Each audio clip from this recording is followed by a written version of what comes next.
Hello class, welcome to our LFCS online class. Myself Sandhya Tiwari, your SST teacher. In the previous video, we discussed about economic development and the 5-year plans. And today we are going to start a new topic, that is how the economic development of India was visualized in the early decades after independence. Okay, and next topic today which we will discuss, that is a search for an independent foreign policy. Okay, these are the 2 points which we will discuss today. So let's open your book, page number 132. How the economic development of India was visualized. Visualized means कल्पना किया गया. In the early decades after independence. After independence के बाद हम लोगों ने किस तरह से कल्पना की, किसकी?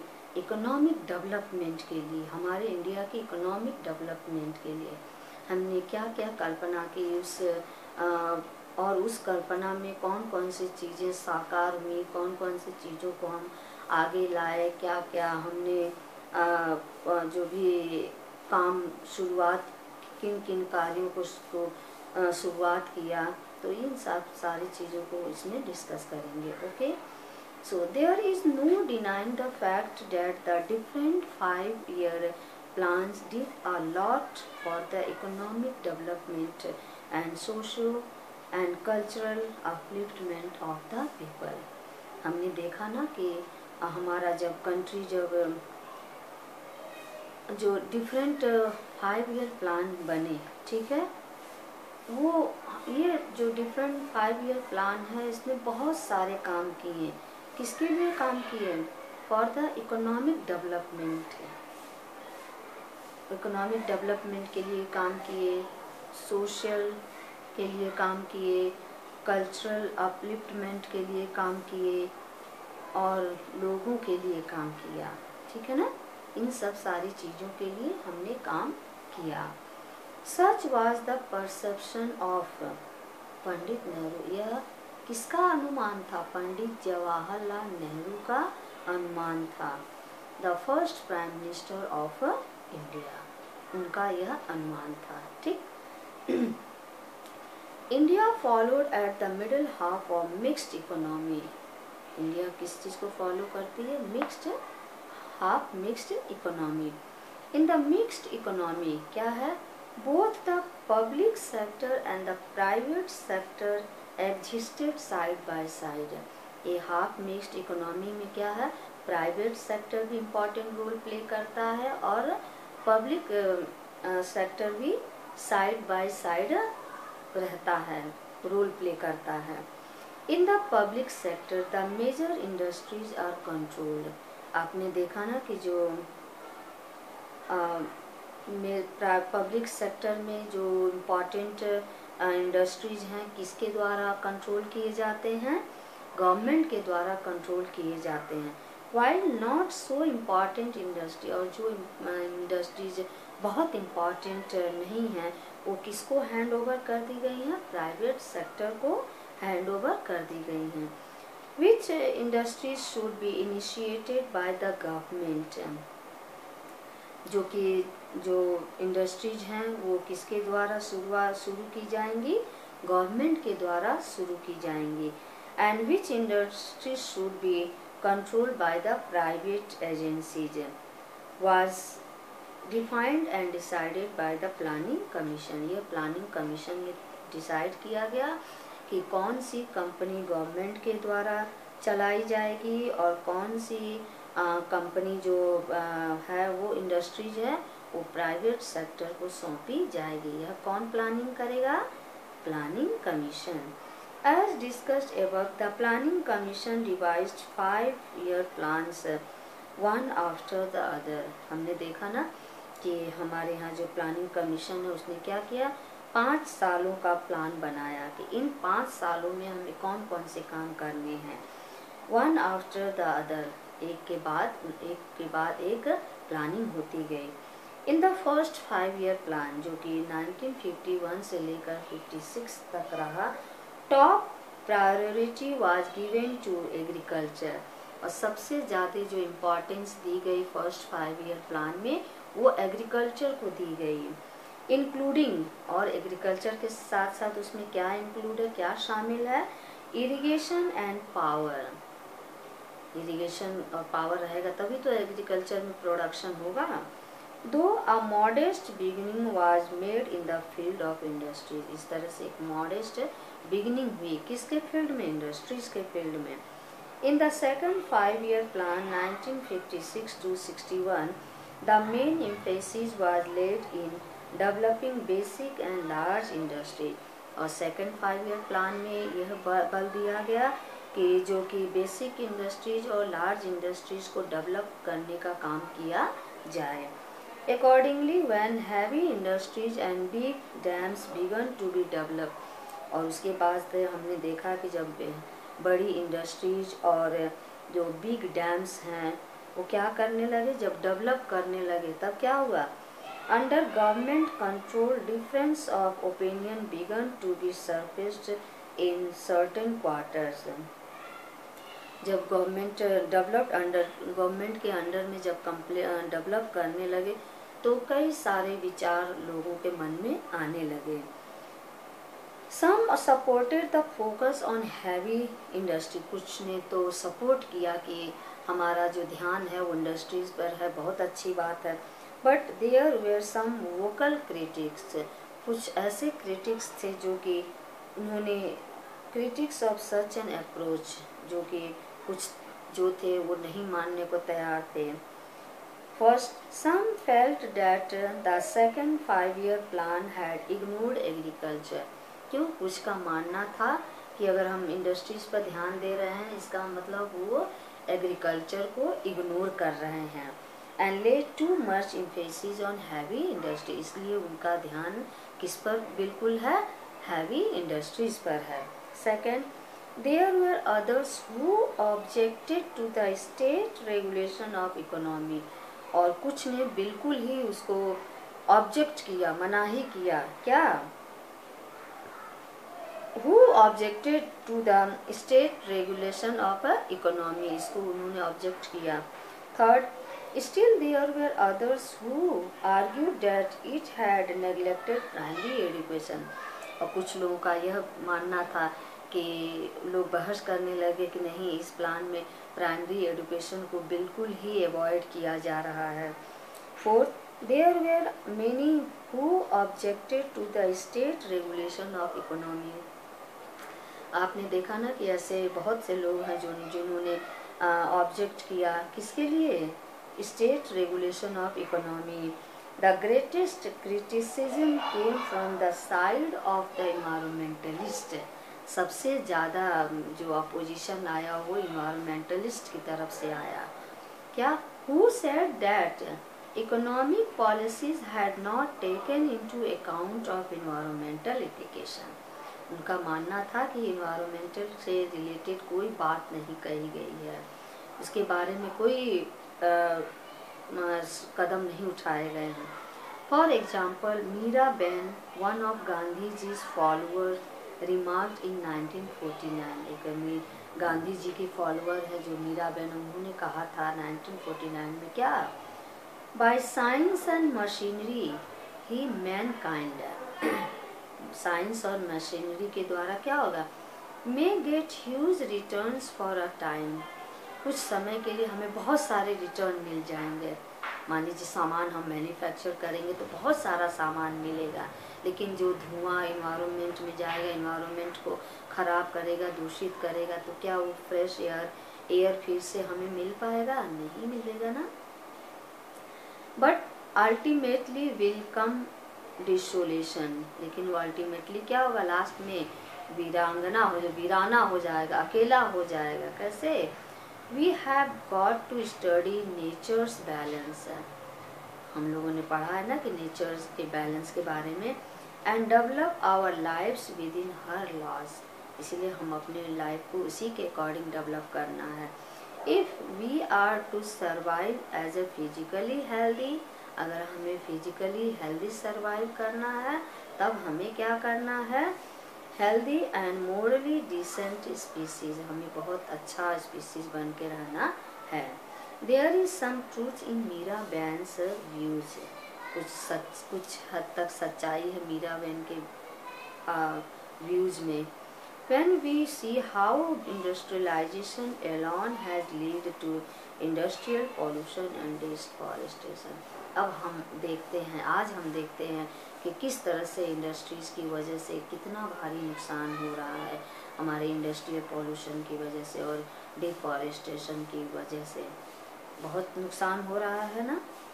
So next topic, search for an independent foreign policy. अब इंडिया की आज़ादी के बाद हम अपनी अलग से फॉरेन पॉलिसी की खोज में निकले हैं, देखें वो खोज हमारा पूरा होता है या नहीं। When India got freedom in 1947, it was a period of turmoil. जब हमारा देश आज़ाद हुआ 1947 में, तो वह समय बड़ा ही उत्पात का था, उथल पुथल का समय था। क्यों? क्योंकि सारे जगह बहुत ही बर्बादी हो चुकी थी, बड़ा ही हंगामा हो चुका था, सारी चीज़ें अस्त व्यस्त पड़ी हुई थी, कोई भी चीज़ें सुनिश्चित या जो एक प्रॉपर वे में नहीं थी। As a result of the second world war 1939 to 1949, आपने देखा ना कि जो सेकेंड वर्ल्ड वार हुआ था 1939 से 1945 में, there was devastation all around, सारे तरफ तबाही मची हुई थी। Both the victors and victims, दोनों विक्टर्स जो विजयी थे और जो पीड़ित थे, वेयर ब्लीडिंग, दोनों के ब्लीडिंग हो रहे थे, यानी दोनों की तरफ से खून बह रहे थे। The new international body date is the United Nations, जो नया इंटरनेशनल बॉडी आया कौन सा? United nation. The United Nations formed in 1945, underline कर लीजिए कब फॉर्म हुआ? 1945। Was still in its infancy, अभी भी वो अपने स्टार्टिंग स्टेज पर है, यानी स्टार्टिंग कह सकते हैं कि बहुत बचपन, जो कहते हैं कि बचपन, स्टार्टिंग के स्टेज पर। The two great powers, the USA and the USSR, because of their power rivalries, दो पावर्स उभर करके आए थे। कौन था पहला? एक USA था और दूसरा था USSR, जो कि क्या थे? Great had create power rivalries थे, and ideological differences had created a vicious, बहुत ही खराब सर्कल बना के रखा था, circle and lead to the atmosphere of cold war. और इन्होंने किस चीज़ का एटमॉस्फेयर क्रिएट किया था? कोल्ड वार का एटमॉस्फेयर क्रिएट किया था, शीत युद्ध। यानी क्या होता है कि कभी कभी आप मान लीजिए कि क्लास में 3 बच्चे एक सीट पर बैठे हुए हैं, तो मान लीजिए कि ये फर्स्ट जो बच्चा बैठा है और थर्ड से थोड़ा नाराज़ है, ठीक है, मन में, लेकिन वो अपनी नाराज़गी प्रकट नहीं कर पा रहा है, ठीक है, प्रकट नहीं कर पा रहा है, लेकिन मन में है, मौका मिलेगा तो इसको धक्का देकर के मैं नीचे गिरा दूंगा, ठीक है, इसको कहीं कभी ना कहीं भी मैं इसको नुकसान पहुंचाऊंगा। वो मन में रखा है, वो अपने उसको, उसी को क्या कहते हैं? कोल्ड वार, मन में रखा है कि मौका मिलेगा तो, ठीक। This was also the time when colonial powers were collapsing, और यह वह समय भी था जब कॉलोनियल पावर्स भी धीरे धीरे एंडिंग पॉइंट पर था, खत्म होने की कगार पर था। And many countries were attaining freedom, इस तरह से कई सारे कंट्रीज अपनी फ्रीडम को अपने पास ले रहे थे, यानी अपनी आज़ादी को ले रहे थे। At such a critical junction it was the need of the time to follow a very judicious, अब यह एक वैसा समय था जो कि बहुत ही कठिन समय था कि हमें बड़े ही होशियारी चालाकी से हमें कुछ ऐसा करना है कि हमारा पावर, हमारी जो कमजोरी है वो दूसरों को पता ना चल पाए।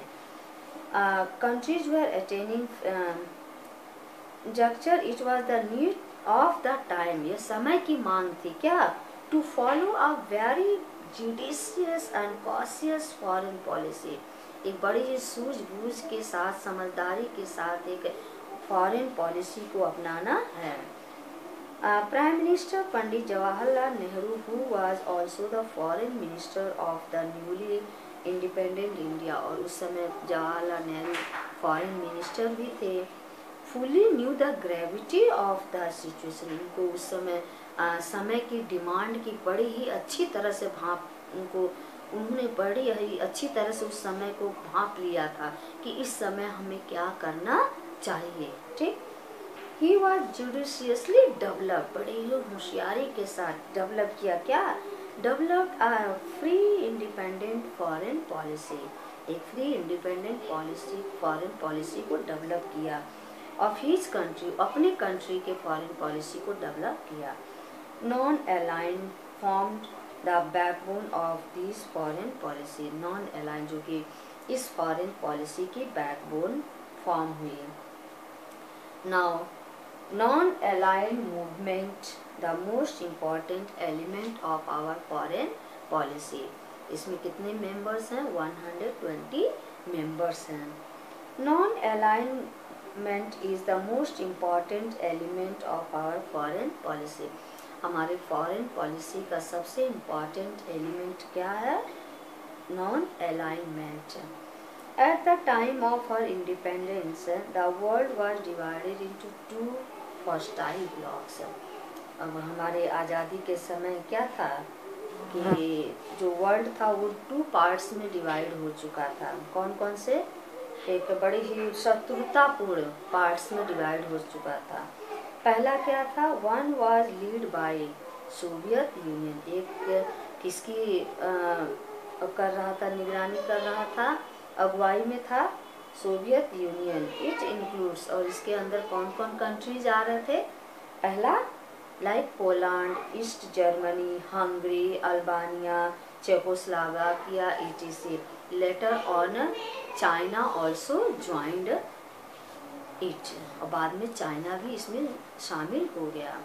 So the strength of this block increased considerably, इसलिए इस ब्लॉक की जो स्ट्रेंथ थी, पावर थी, बिल्कुल ही मजबूत हो गई, बढ़ गई। The second block was lead by USA, जो सेकेंड ब्लॉक किसकी अगुवानी में था?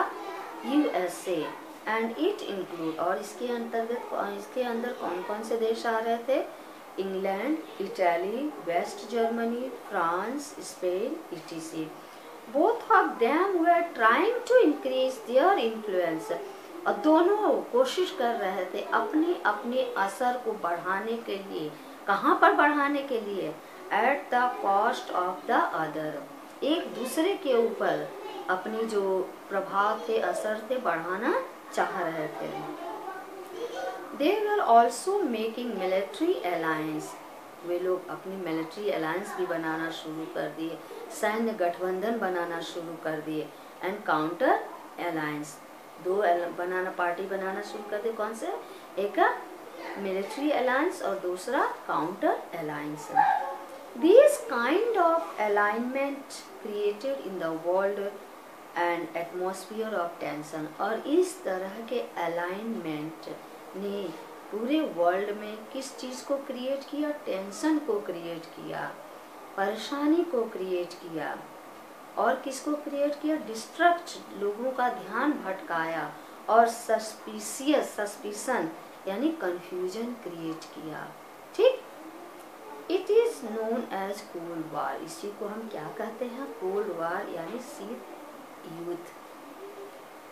इन the world of fear and suspicion, जो डर और जो सस्पेंशन में जो कि वर्ड था, क्या था? Of balance of power and spheres of influence, इसका बैलेंस था पावर और sphere of influence.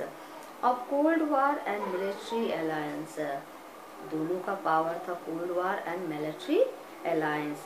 The new independent Nations were looking forward, और जो नए इंडिपेंडेंट नेशंस थे वो आगे की तरफ देख रहे थे। To an era of peace and international cooperation, एक नए सुबह की खोज में थे, नए एरा की खोज में थे। कैसी एरा की खोज में थे? पीस और इंटरनेशनल कोऑपरेशन की खोज में थे।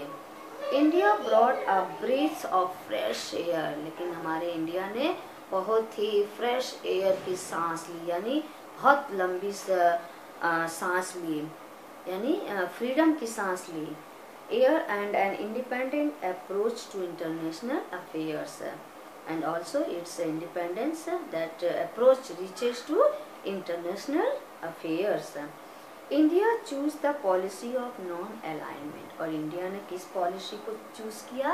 Non alignment.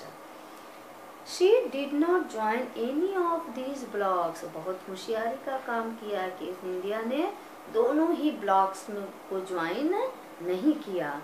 And keep out of the military pacts, उस मिलिट्री पैक्ट से अपने आप को बाहर रखा। In the words of Pandit Nehru, Pandit Nehru के शब्दों में क्या कहा जा रहा है? We propose as far as possible, हम आगे बढ़ रहे हैं जितना जरूरी हो सके। To keep away from the power blocs, हम अपने आप को पावर ब्लॉक से बाहर रखने की भरपूर कोशिश कर रहे हैं। और group alignments against one another which have lead in the past towards war and which में अगेन लीड टू डिजास्टर, जो कि आगे क्या नजर आ रहा है? केवल वार ही नजर आ रहा है। फिर वार होगा तो फिर डिस्ट्रक्शन होगा, फिर तबाही मचेगी। On an even vaster scale, और अब होगा तो बहुत ही वास्ट स्केल होगा, असंख्य बड़ी ही पैमाने पर होगा। Her alignment with any of the big powers would have turn the balance and involve her in the world politics, वो अपने पावर को, अपने आप को किसी भी वर्ल्ड पॉलिटिक्स में इंटर करना नहीं चाहती थी। By doing so she would not have been able to concentrate her attention, अगर ऐसा करती तो अपना जो अटेंशन था, उनका ध्यान था, वो अपने ऊपर नहीं कर पाती, क्योंकि उनको बहुत आगे बढ़ना था ना, उनके लिए भी बहुत सारे काम बाकी थे। On the major task of developing the country, उनका बहुत बड़ा काम था कि अपनी नेशन को डेवलप करना था, तो अगर उसमें भिड़ जाते तो फिर वही हालत होती। With a view to raising the standard of living of her people, अपने लोगों के उनके रहन सहन, उनके लिविंग ऑफ स्टैंडर्ड को, सारी चीज़ों के ऊपर ध्यान देना था, बढ़ाना था, आगे लोगों को बढ़ाना था, लोगों को ही नहीं बल्कि अपने देश को भी बढ़ाना था। ठीक।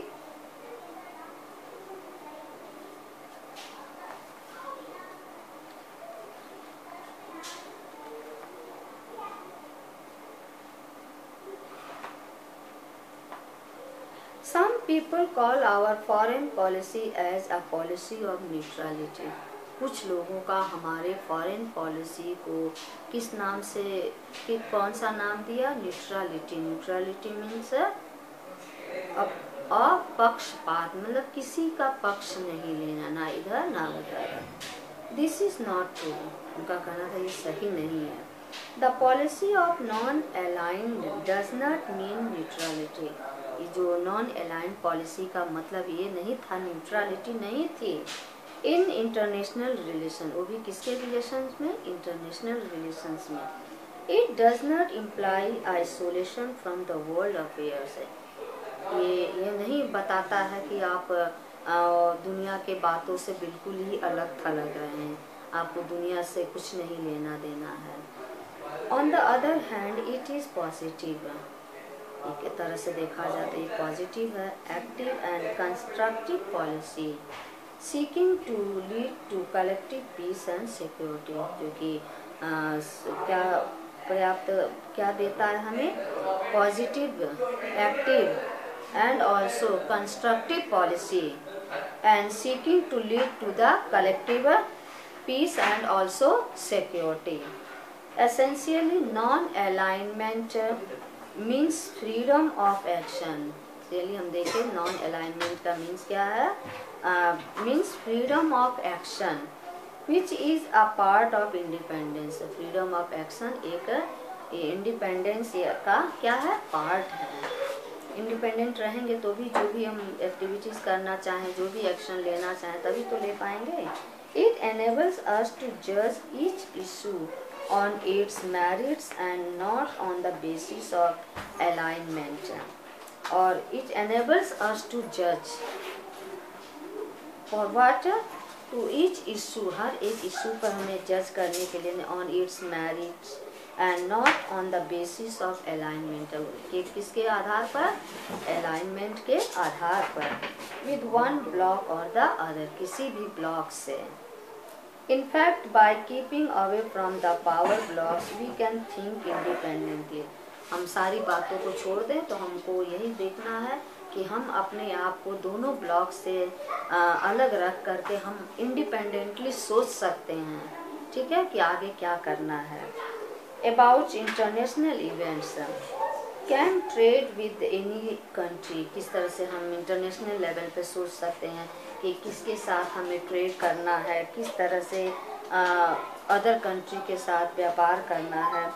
बाई डिफेंस इक्विपमेंट और टेक फॉरेन एड, किस तरह से हम फॉरेन इक्विपमेंट्स लें, बाहर देशों से किस तरह से हम सहायता मांगें। We criticized US policies in Korea and Vietnam, हम लोग क्रिटिसाइज करते हैं, आलोचना करते हैं किसकी पॉलिसी?